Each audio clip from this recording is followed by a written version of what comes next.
Beleza. Então, Beleza? sempre que a gente... Bom, as duas PECs, a reforma, não tem como ter uma reforma tributária sem dar alguma chacoalhada no Pacto Federativo. E aí que Com vem certeza. justamente essa discussão, né? Quem ganha, quem perde, quem ganha, quem perde, como fica a nova realocação de recursos financeiros públicos, né? A grande questão federativa, quer dizer, o embate federativo ele começa aí, em discutir quem ganha e quem perde, né? Isso tem sido um obstáculo a fazer reforma nesse país.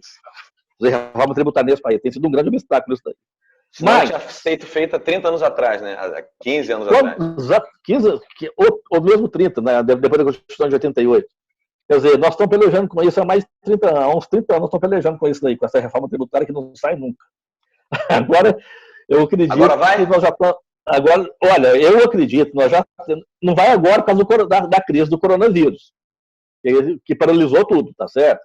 Mas nós já temos um amadurecimento, uma discussão hiper avançada para ter condições de aprovar uma das duas, uma junção das duas, talvez esse ano. Bom, sobre essa questão do Pacto Federativo, quem perde, quem ganha. Vamos falar um pouco disso primeiro. Assim, município.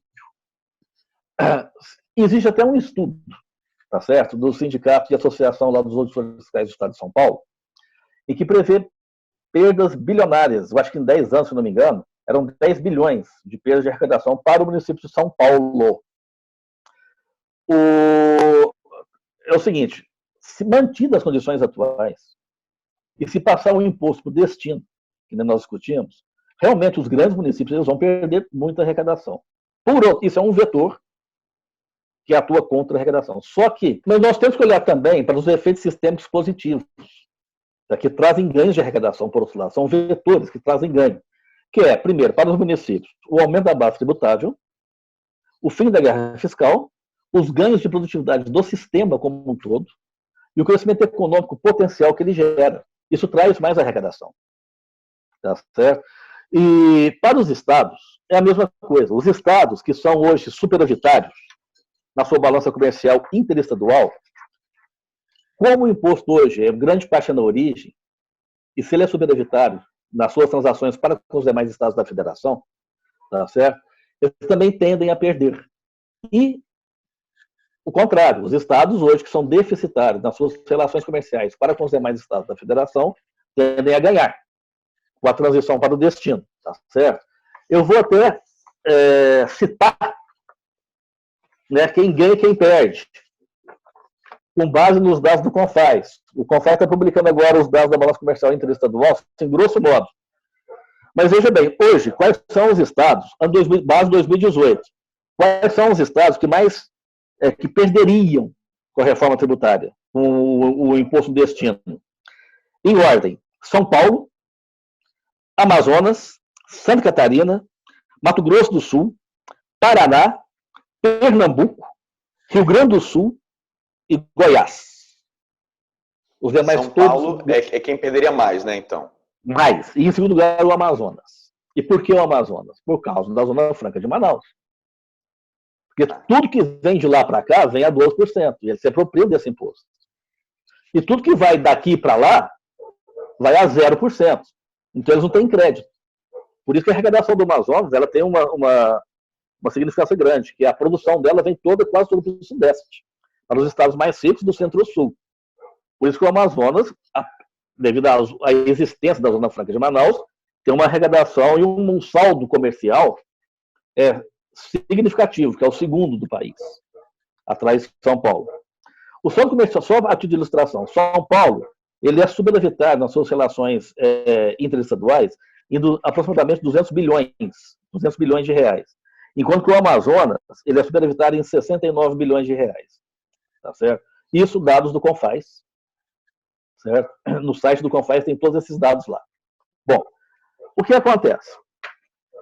Os estados também é a mesma coisa. Com os ganhos de eficiência do sistema, os estados, e com o crescimento econômico potencial que a reforma pode gerar, são vetores que atuam a favor do incremento da arrecadação. Então, os estados, depois de passar do período de transição, que a economia já estiver mais assentada, a tendência é de ganhar. E outra coisa, com o fim da guerra fiscal, certo? Os principais empreendimentos passam, eles, digamos assim, os créditos hoje da guerra fiscal, eles deixam de existir. Então, por exemplo, o que está lá em Goiás hoje, por conta de crédito otorgado que o governo de Goiás deu, a mercadoria sai de Goiás para São Paulo a 12%. Só que lá em Goiás, ele não paga 12%, ele paga 1%, porque tem 11% de crédito otorgado. Tá vendo?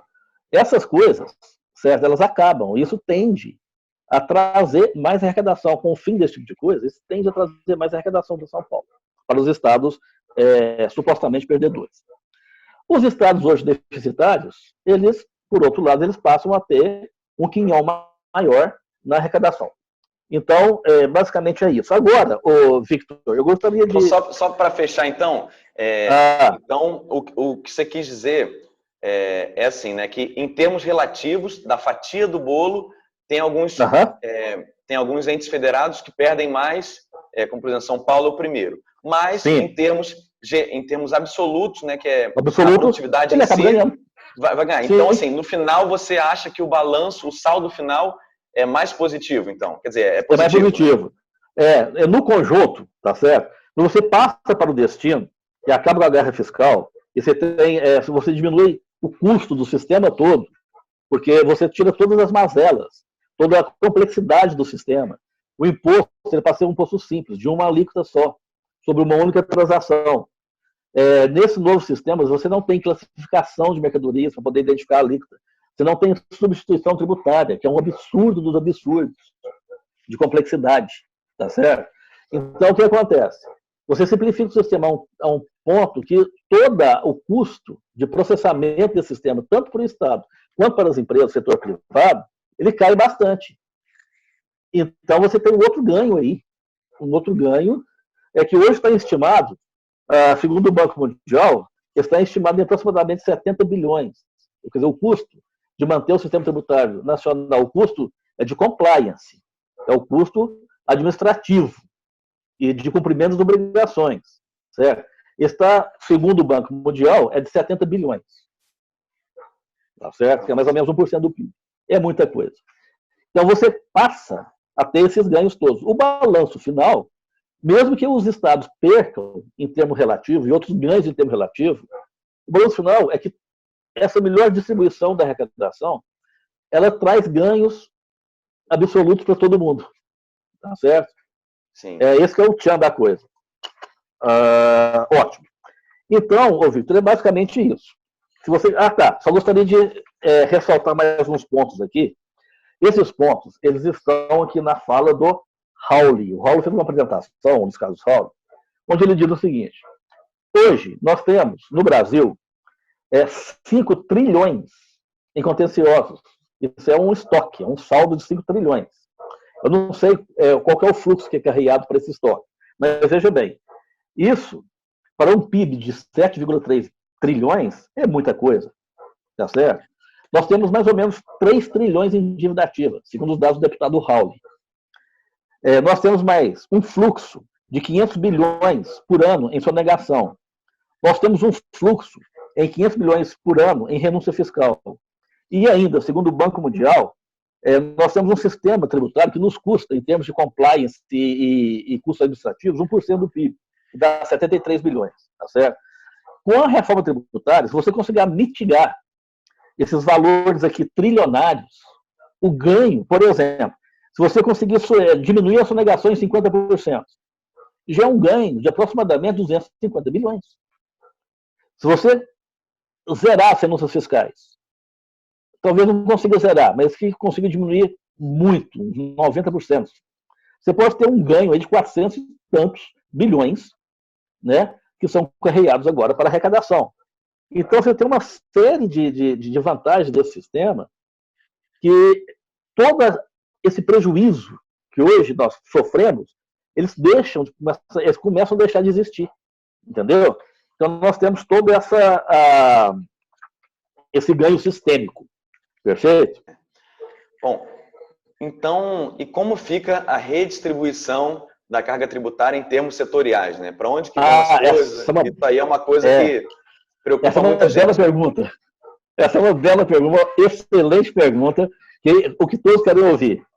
Na verdade, assim, serviços. Então, o que parece é que vai ter menos imposto para comprar mercadoria e mais para contratar serviços. É isso mesmo, então? Como é que fica tudo? Vamos falar um pouco sobre isso. É o seguinte, em primeiro lugar, nós temos que distinguir dois tipos de serviços. Nós temos serviços intermediários, tá certo? Que ocorrem no meio da cadeia produtiva, você tem um serviços industriais, você tem várias prestações de serviços, de segurança, seguros, no meio da cadeia produtiva. E você tem também o serviço do final da cadeia produtiva, que são serviços que são prestados ao consumo. Normalmente, os serviços que são prestados no consumo são de menor valor agregado, que, por exemplo, é cabeleireiro, tem até serviços mais sofisticados, serviços médicos, você tem de tudo, na verdade, mas o grosso dos serviços intermediários está no meio da cadeia. O grosso dos serviços são serviços intermediários que estão no meio da cadeia. E esses serviços, eles passaram a ter crédito. Hoje eles não têm, eles pagam 5% de ISS sem crédito nenhum, quer dizer, é uma cumulatividade horrorosa, tá certo? Que energia elétrica, quais que você estaria? Os principais são, você tem energia, né? Uma coisa que é importante nesse setor é a mão de obra. O custo pessoal ele é relativamente muito mais alto que os custos, digamos, materiais, tá certo? Então, isso é um estudo que precisa ser feito, é o seguinte, quando você coloca o IVA, e todos os estudos indicam que a alíquota desse IVA deve ser em torno de 27%, entendeu? Você vai dar uma cacetada no setor de serviço de 5% para 27%. Mas, certo? Tem serviços intermediários que não tem tanto crédito assim para compensar isso. Por isso que a arrecadação, por isso que essa transição tem que ser lenta, tem que ser em 10 anos. Agora, veja bem, isso apareceu recentemente o tributarista Eduardo Fleury, que é um advogado, economista tributarista de bastante renome. Ele fez um estudo muito interessante, setorial, com base na matriz de recursos e uso do IBGE e outros dados do IBGE. O que ele concluiu? Ele concluiu o seguinte, quer ver? O setor de serviços, ele fez um cálculo que não é o aumento da alíquota em si. Que, por exemplo, se uma alíquota, se ela triplicar em determinado setor, isso não significa que as empresas daquele setor vão triplicar a arrecadação. Na verdade, em termos de faturamento. Qual é o impacto disso no faturamento da empresa? É isso que ele coloca. Qual é o impacto disso no faturamento da empresa? Ele fez esses estudos por vários setores e concluiu o seguinte. No setor serviços, ele dividiu em 6 serviços, 6 setores. Telecomunicações, construção civil, software e TI, imobiliárias, serviços profissionais e outros serviços são os demais. Para telecomunicações, certo? O IBS ele provocaria uma variação, um impacto no faturamento da empresa, ele diminuiria o custo tributário embutido no faturamento da empresa, ele cairia 19%. Tá certo? Na construção civil haveria um aumento de 4%. Em software e TI, um aumento de 5%. Imobiliárias, 7,6%. Serviços profissionais, 7,8%. Outros serviços, 5%. Ou seja, o custo tributário embutido no faturamento, o custo líquido, ele aumentaria 10 percentuais. Para a indústria, quase tudo cairia. Deixa eu voltar um pouquinho em telecomunicações. Por que em telecomunicações cairia tanto? Porque hoje a alíquota sobre telecomunicações é muito grande, é muito alta em vários estados, que é uma das blue chips da arrecadação. Né? Hoje, a maioria dos estados tem em telecomunicações, energia elétrica e combustíveis, aproximadamente de 1/4 a 1/3 ou até a metade da arrecadação do ICMS está centrada nesses 3 setores aí. E as alíquotas, conforme você vai indo lá para os estados mais do norte ou do nordeste, alguns deles, essas alíquotas elas vão subindo muito. Porque esses são serviços, e no caso energia e combustíveis, de alta inelasticidade. Então você põe uma alíquota lá em cima que o consumo não varia muito. Aí o Estado arrecada bem. Com o IBS, essas alíquotas elas viriam para a alíquota de equilíbrio, que é 27%. E como eles são tributados em 30%, 35%, 40%, esses 3 itens, eles cairiam para... Telecomunicações é um exemplo, eles cairiam, tá certo? Na indústria, o impacto dos impostos no faturamento seria uma queda de 4% na indústria de modo geral. Na indústria de alimentos, o impacto seria positivo, aumentaria o custo em 5%. Por quê? Porque alimentos é quase tudo desonerado. É boa parte na cesta básica.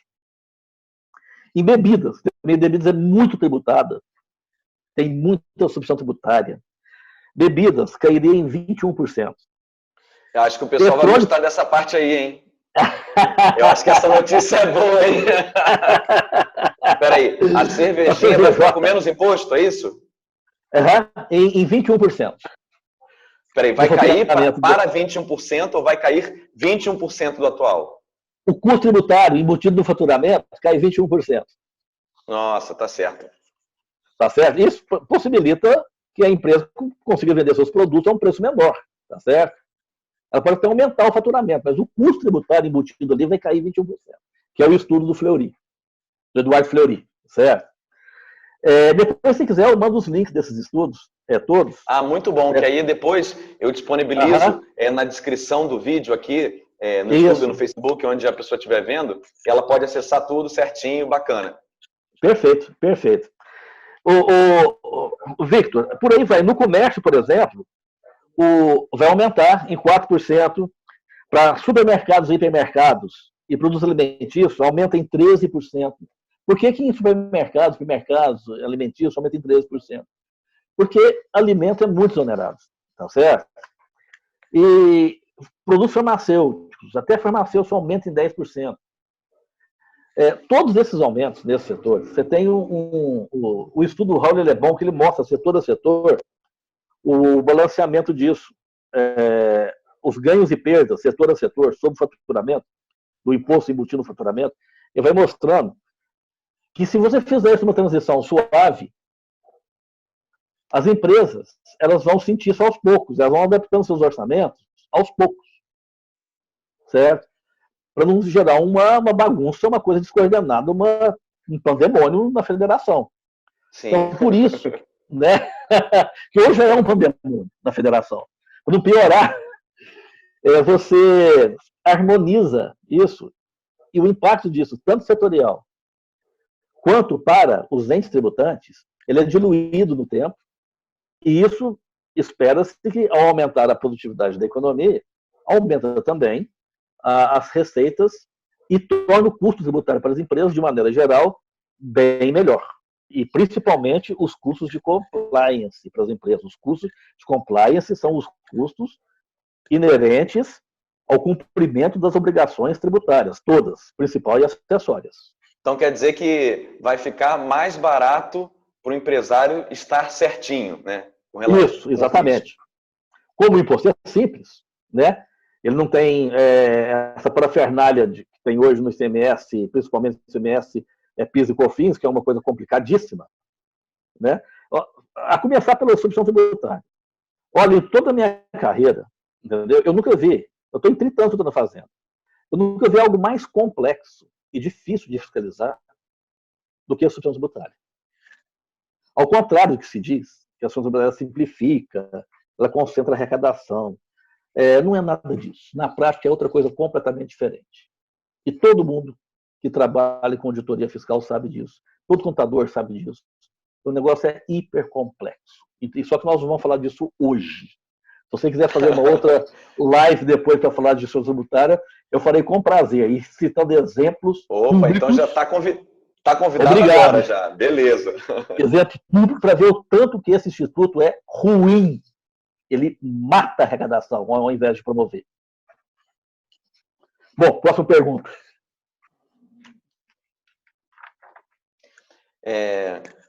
Bom, então... Peraí.